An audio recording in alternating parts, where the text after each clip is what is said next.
Doug, you hold a bachelor's degree in psychology from the Southern Methodist University in Dallas. I do. I was reading on Twitter this morning, there was this tweet about someone saying that Texas loves being Texas, and in their hotel room they had a waffle iron in the shape of... Texas. They had those at my uni, actually, yeah. I've eaten many Texas-shaped waffles. This is an interview with Doug Morris from Sharesight Limited. Sharesight is an online portfolio management tool. It automatically synchronises trading, dividends and corporate actions in your portfolio. Accurate record keeping is an important part of owning a share portfolio. You can make up your own spreadsheet or just hand over a bunch of statements to your accountant. But there will come a time when you realise that tracking your portfolio can show you which investments are doing well and not so well, allowing you to consider adjustments that may increase returns. It was a gorgeous autumnal afternoon in Sydney when we chatted, so we left the doors open in the garden studio. My apologies for the birds and the occasional plane. And now here's Doug. We're really kind of in the picks and shovels business of portfolio administration and record keeping. It doesn't sound very sexy, but there is a need for it. And really the background was a father and son team over in Wellington, New Zealand. And the father was an active trader, investor, and the son was kind of an engineering type. And the dad was, he's really trying to track everything on a spreadsheet and just became overwhelmed over time. And the son said, I reckon I could build you something in the cloud to solve this problem. The son said to the father. To the father. Yeah. Why was that? Well, basically, the son, again, had this kind of engineering background, and I think they took a lot of inspiration from a company down the road called Xero, who you've probably heard of, and they were doing all kinds of robust accounting software, but cloud-based. And so Scott, who's our CTO today, really thought, hey, I can do this share management thing in the cloud as well. Yeah. So tell us about the interface. How does it look when you go into Sharesight? Sure. So it kind of depends. If you're coming to us for the first time, the main thing we want to do is we really want to help you get your investment information into the product.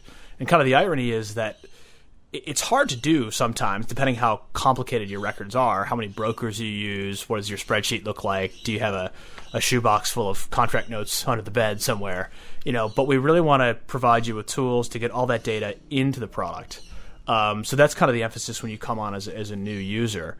And then it's kind of like an airplane. Once you kind of go through the steps of sort of taking off and gaining altitude, once you're set up, we'll then automatically track the trades and the dividends and all that. So it's kind of like you're cruising along and it takes care of itself, really.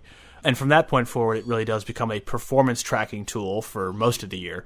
And with, tax time, people use it for different purposes at, say, 30 June or July as well. So, yeah. Okay, well, look, let's take it back to the beginning investor who we're looking at here on this podcast. Yeah. They've just bought their first tranche of shares. They've bought, 1,000 BHP shares.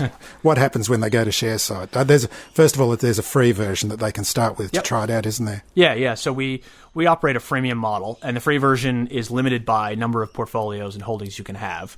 We still make available a good number of the reports because we do want, say, new investors to genuinely use the product and get value out of it. So what you do in that case is if you bought those 1,000 BHP shares with your broker, you would connect Sharesight to your broker. So we would then import your transactional history. So in this case, it's maybe 1 or 2 buy trades to get to those 1,000 shares. And then from there, kind of the magic would happen where we then show you your cost base and your performance and your dividend income, and you can begin benchmarking and all of that. Sorry, can I just go back for a second? You don't actually need to enter the trade in by yourself. No, you don't. So most people opt to kind of give it a bit of a play when they come out. So they say, oh, how does this work? Let me enter something manually. And they say, oh, now I can see what that does. Okay, let me clear that out, and then now let me do the kind of the full import, so I can import straight from my broker, and there's no manual intervention required whatsoever. So, yeah, I know, it's amazing. I'm amazed when I watch it, see how it works, and you make a trade, and then there it is. It's all imported. Yeah, imported for you. Yeah. So look, if we can have a look at your background, a little bit about how you came to Sharesight. Yeah. So you're obviously from the United States. You're from Chicago originally? I'm from Chicago originally, yeah. Yeah, but you went to university in Texas. I did. I kind of did the typical American thing where you want to kind of get out of mom and dad's house and go as far away as possible and experience something new. So that's how I wound up in Texas. And then I spent a year in Paris as a student, and then that kind of gave me the travel bug, I guess, and that's why I eventually ended up down in Sydney about 10 years ago. So, yeah, I came with Morningstar, the investment research business, in kind of a sales and a product development role. And that gave me a really good background in kind of all things investing from a real kind of academic standpoint. But so from someone who doesn't know what Morningstar is, can you explain about Morningstar? So Morningstar provides investment research and data. So basically, they're a research firm. They're a research house. Yeah, fundamentally a research house. So they have analysts that are assessing stocks and ETFs and managed funds and giving a kind of a quantitative and a qualitative assessment of those investments. And then they sell that information via websites or in wholesale to banks and things like that.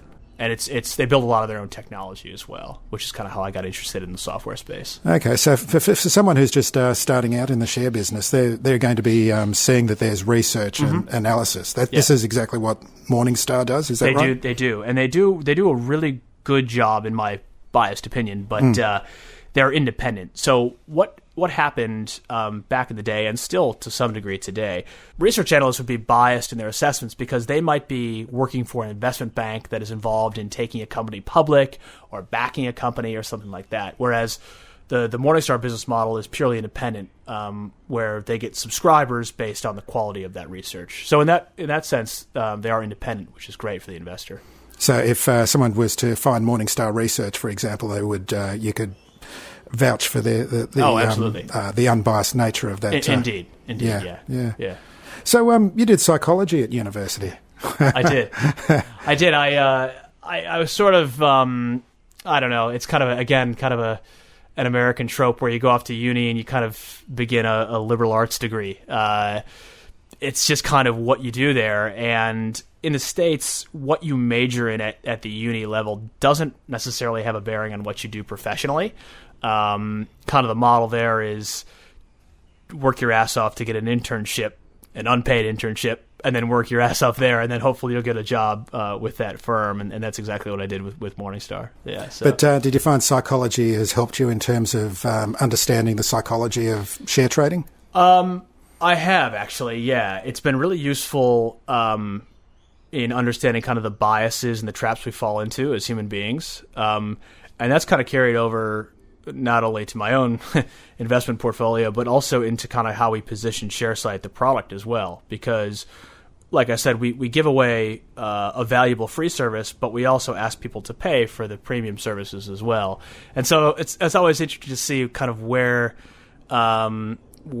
you can kind of analyze things from purely a quantitative standpoint, or where you can see kind of human psychology playing into why people buy products and do what they do online, basically. So what have you seen in that space? Well, I suppose certain things like feature usage and things like that. I mean, the one that comes to mind clearly is benchmarking, because I present benchmarking on Sharesight as something that it's not around how you're tracking against the index. Are you beating it or not? It's more the way we position is that's what else you could be doing with your money. And that's kind of with ETFs nowadays, especially, you can basically buy the benchmark for really cheap. So can you explain what benchmarking is? Sure, absolutely, yeah. So benchmarking is basically, if you've got a portfolio of stocks or ETFs or managed funds, you're tracking the performance of those, hopefully using something like Sharesight. But it's useful to understand how you're tracking against the broader market index. So in most cases, when you turn on the news or you read the newspaper, you'll see how the S&P ASX 200 is tracking. And really, that's just a list of the top 200 stocks that trade on the ASX and how they're tracking in aggregate. I suppose it's a bit of a FOMO thing, right? You kind of want to understand, are you doing better or worse than the market at large? In many cases, an ETF, an exchange-traded fund, is available to buy, which represents that entire listed 200 companies. And so nowadays, investing, the benchmark is very much a buyable thing. So it's interesting to compare that versus how you've gone in terms of the selections you've made as an investor.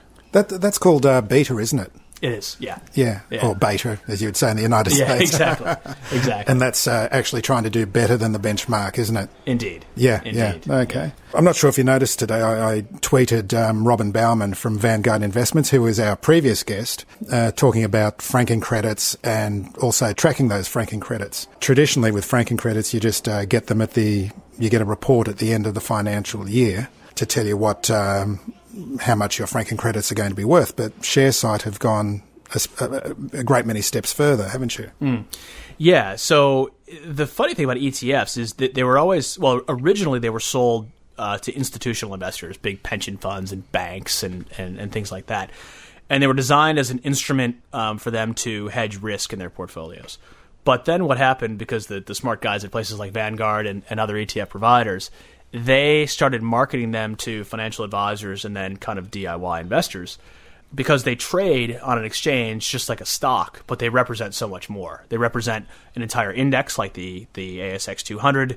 They represent a global index like the MSCI kind of world, or they represent really specific sectors. So you can buy ETFs that track, say, a particular commodity or mineral, or even an ETF that tracks cryptocurrencies. So, whereas good luck with that. Yeah, exactly. Yeah, they're not legal in all jurisdictions. I should probably say that.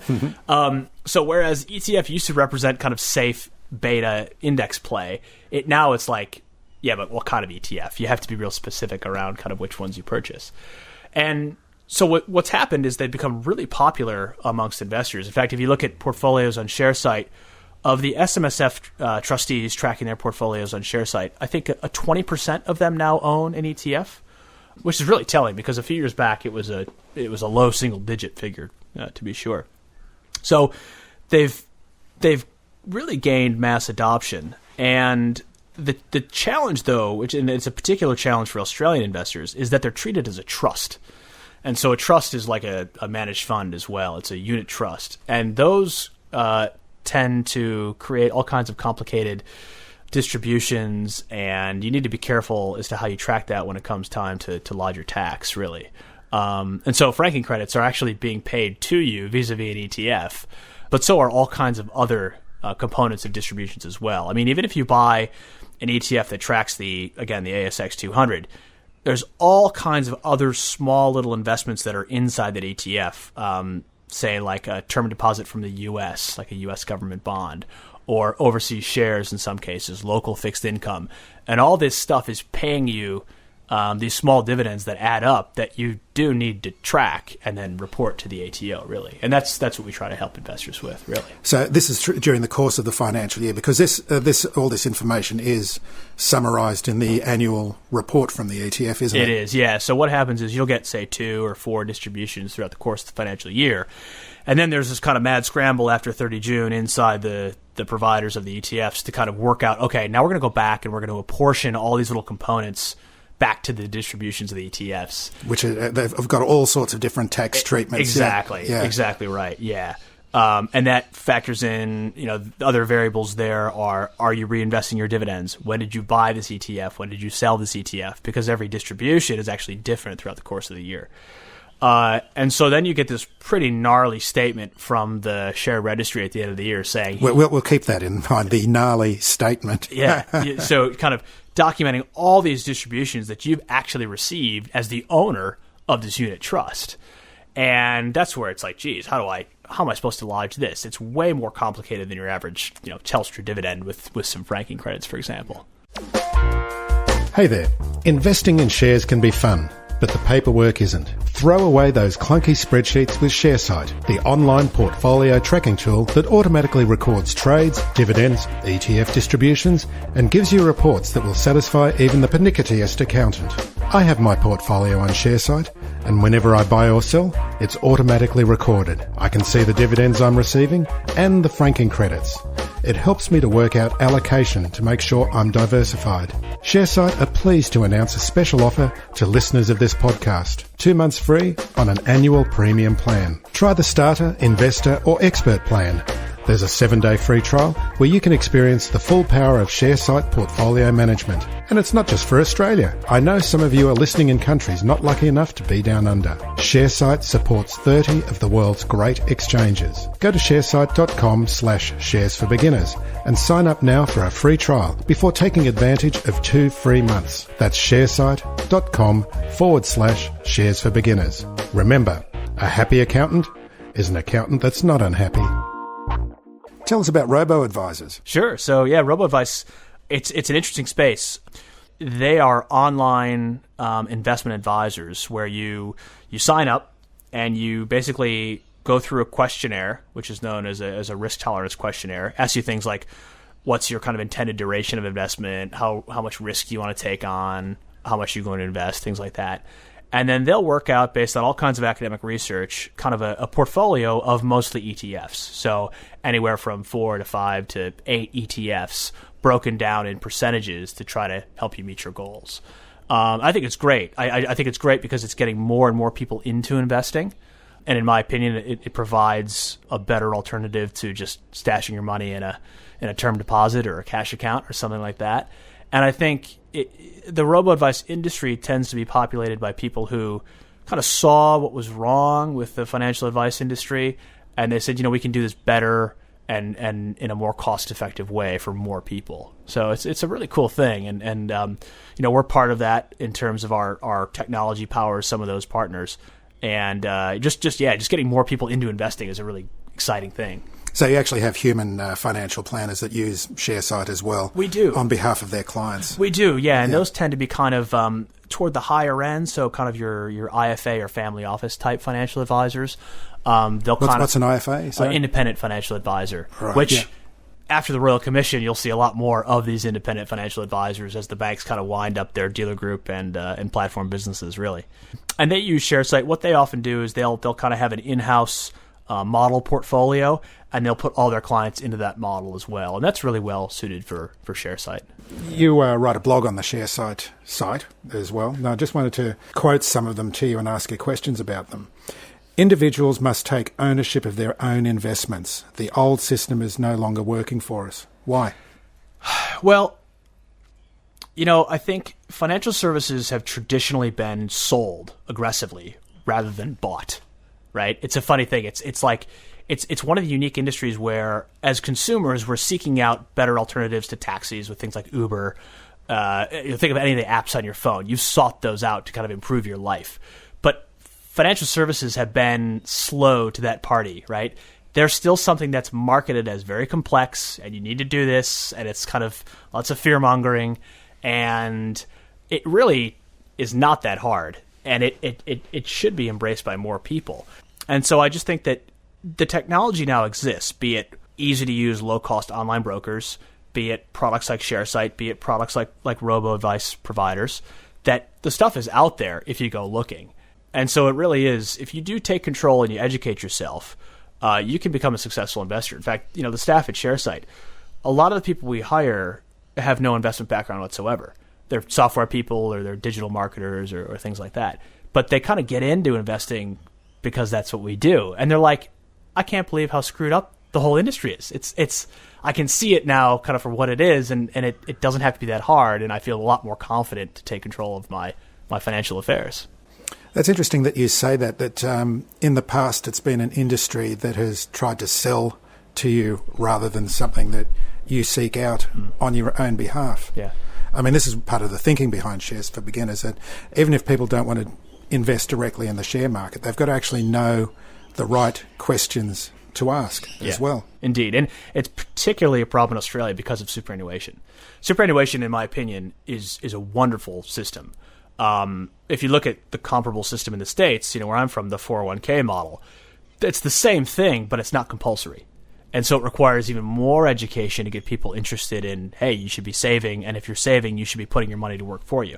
But Super just does that because you have to. Automatically, yeah. Right. That's all there. But the downside of that is that it creates this gravy train for fund managers and financial advisors, right? So where if you have to contribute, they don't need to work that hard to get those inflows, which is why education in Australia is particularly important. Yeah, I think it's true what you say. It's such a gravy train, the superannuation system. Yeah, people don't understand how many little taps there are, siphoning off money here and there out of their superannuation all the time.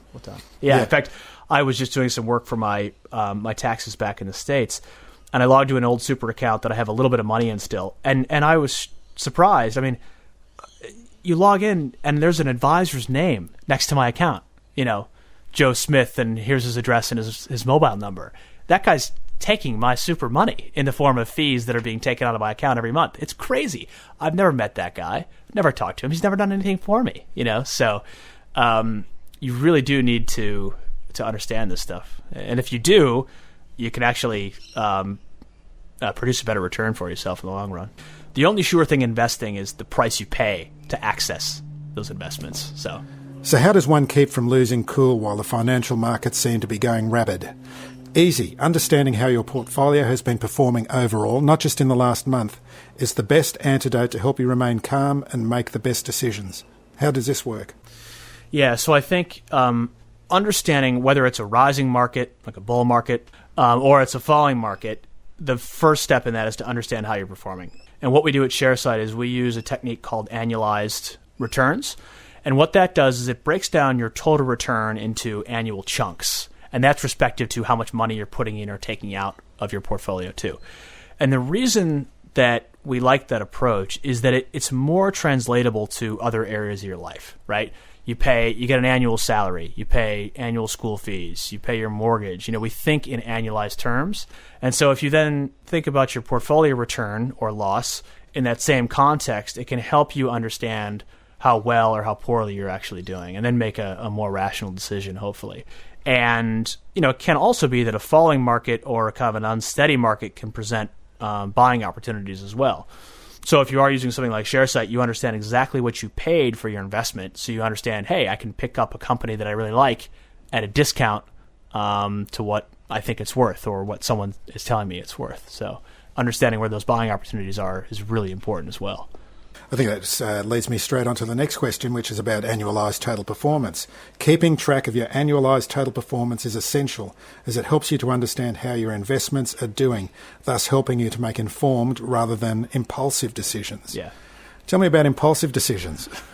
Oh, yeah. I mean, we've all done them as investors for sure. It's really important to understand, to normalize how you're looking at all your investments, because if you have a stock portfolio, you're probably going to have representation from different sectors of the market, different industries, perhaps even different countries. And so if you annualize and you look at a similar methodology across all your investments, it really is kind of putting them on a level playing field to where you can make hopefully a rational decision about what to buy and what to sell. So this is in the reporting tools? This is in the reporting, yeah. So everything you look at in Sharesight is annualized. Yeah. And also I would also caution investors that if it's a fund manager or some financial product out there that you're seeing on a commercial or in an ad in the Fin Review or something like that, they often quote total returns or total lifetime returns. And it's like, well, what does that mean? Is that like they said, if you'd invested $10,000 in exactly 2010, it's now worth $30,000. Exactly. Yeah. And lifetime, some of these funds go back 20 or 30 years. So 1,000% over 30 years may not be that good, actually, once you annualize that performance. So annualizing is like a benchmark, is it? In a way, it's kind of treating each year, each unit of time, the same way across your investment. So it'll kind of tamp down those really good years, and it'll mitigate some of those really bad years, and kind of help you understand it on a more human level. What is the one question, or what is a question that you would be asking a wealth manager or financial planner to ascertain whether they're going to be working on your behalf rather than their own behalf? Yeah, it's a great question. And my wife and I have actually just gone through this recently. We're sort of mid to late 30s, a couple of young kids. We're both work full time. So, I need help kind of staying organized with this stuff too. The number one question that I would ask my financial advisor is, explain to me all the ways you get paid from my money. So if I give you $10,000, what are you taking and how do you get paid? Do you get paid on a flat annual basis? Do you get paid based on an asset-based fee that you're taking out of my portfolio? Do you get paid by recommending me products or mortgages or other services like that? Or trying to get me into, your tax department and things like that? There's all different kind of compositions of the way that these guys get paid. And having a real clear understanding of that is a great first step.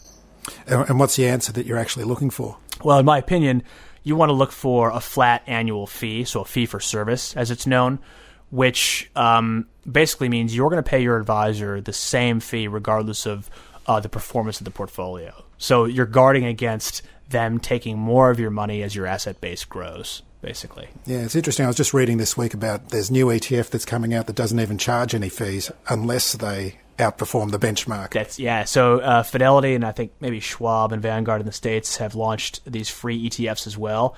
And that could be a real game changer because they might just flood the market with these things, and they look at these as a loss leader. It really is a digital marketing exercise. They want to get people to their website, get them signed up for these products, and then they can sell them other more costly services as their financial needs get more complex. There's more advanced features in Sharesight. I've noticed the share checker function. So that means you can go and click on it and then input a share and see a lot of information about that particular stock. Can you tell me a bit about that? Yeah, so the share checker, it's an old feature that we actually resurrected not that long ago.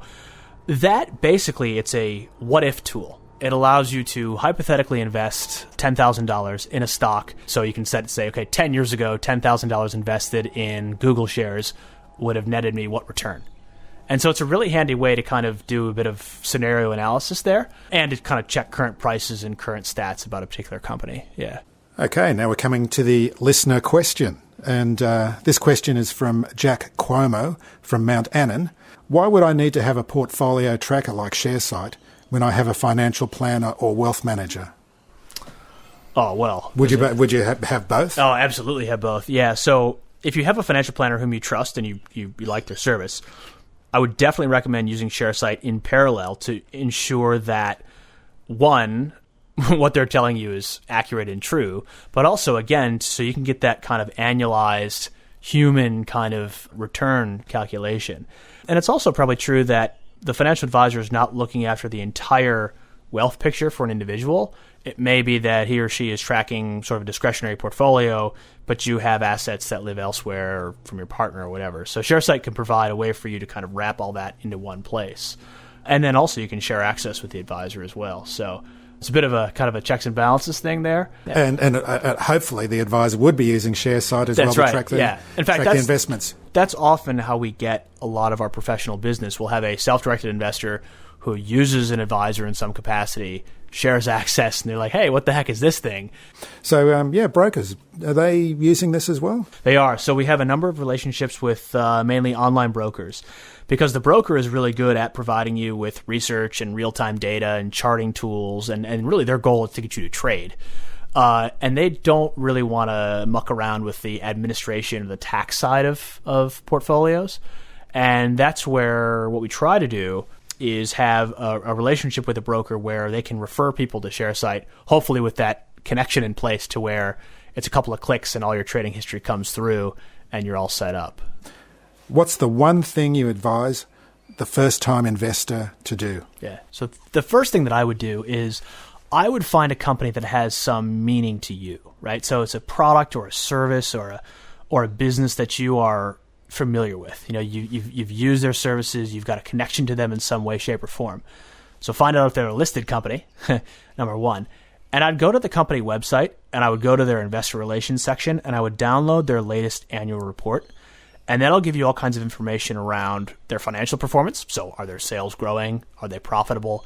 And also, companies love talking about themselves. I mean, I'm guilty of this as well. So you'll find all kinds of editorial commentary around how they're assessing their own performance, what's in store for the future for that company and so forth. So do your homework.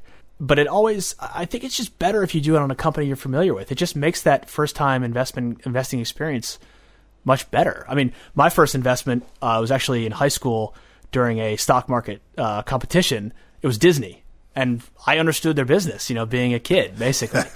And then it was a no-brainer, wasn't it? Absolutely, yeah, yeah. And the other thing I would do too is understand the price history. It's really basic, but I would look up the price on Sharesight or Yahoo Finance or anywhere you want to.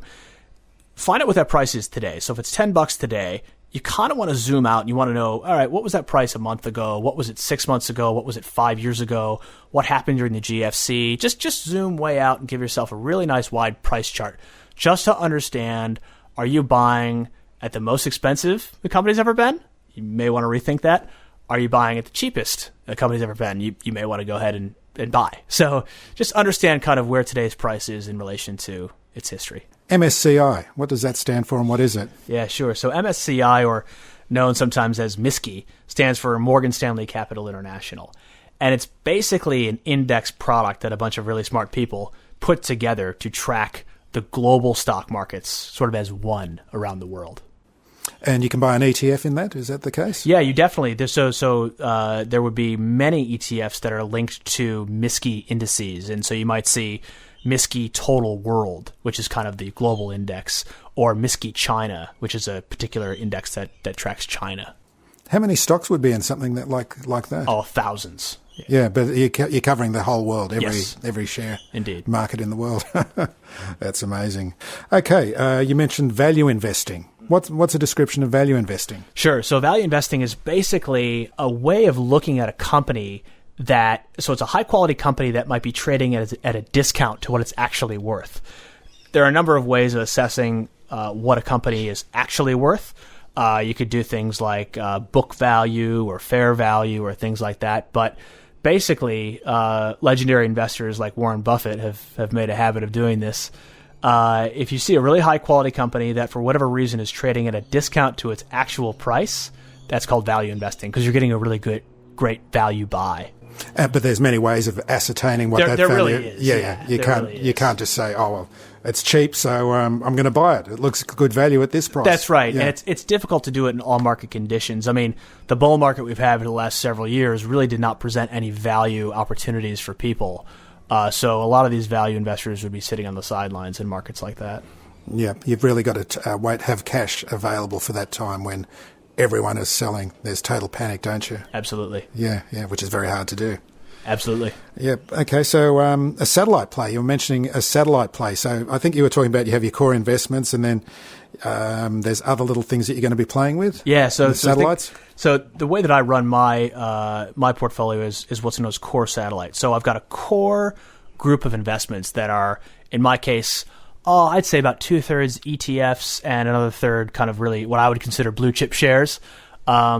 And I don't really touch those. I top up if I can, if the market presents an opportunity, but I keep contributing in the case of superannuation to that core group of investments. And then the satellites are things that are worth less to the overall portfolio and present more risk. And I like them because it's a way to take on some risk, which we all like doing as investors, and also kind of learning things about new sectors or companies that you might not know. And so that's kind of what core satellite investing is. You think of kind of the core, kind of the planet with the kind of satellites rotating around it. Okay, and you mentioned GICS before, GICS? Yeah. So GICS is an acronym you might hear in kind of the advisor, maybe even the kind of the institutional communities. It's an acronym that stands for Global Investment Classification System. And really, it's a kind of a common way that people all around the world think about what sort of categories their investments belong to. Because investing is interesting because, people tend to have what's known as home country bias. So if you're living in Australia, you might be very comfortable investing in Australian shares, for example. And you might just think of those as ASX or Australian shares. But another way of thinking about that is if you apply a GICS framework over that, you can then classify the stocks on the ASX as amongst their global counterparts. So that's, for example, there'll be a sector known as the financial services? Financial services, yeah. Financial services, and that's where our banks will go in. Exactly. That you can then compare them to right. banks anywhere in the world. So if you own, say, some U.S. banks or European banks and you owned CBA, if you were using that classification in Sharesight, you would then see all those banks grouped together. Okay, you also mentioned CFDs, contract for difference. Yeah, contracts for difference. So as I said, we don't support those at Sharesight currently, but they are a popular product that the online brokers make available here and in the UK. They're actually not allowed in the US per the rules of the SEC. They provide just a way for more active traders, known as day traders, to take short-term leveraged risks on day-to-day price fluctuations on companies. Something like warrants as well. Indeed, yeah, or options. And I would say, in the context for beginners, my encouragement would be to stay away from those and just kind of stick to the vanilla listed stuff, like company shares or ETFs. Okay, that's great. Thanks very much. Thank Hope you. that was useful. Oh, it's fantastic. Shares for Beginners is for information and educational purposes only. It isn't financial advice, and you shouldn't buy or sell any investments based on what you've heard here. Any opinion or commentary is the view of the speaker only, not Shares for Beginners. This podcast doesn't replace professional advice regarding your personal financial needs, circumstances, or current situation. Thanks to Christopher Soulos for music production with that special Greekalicious flavour. Remember, music always flows, even when the money won't.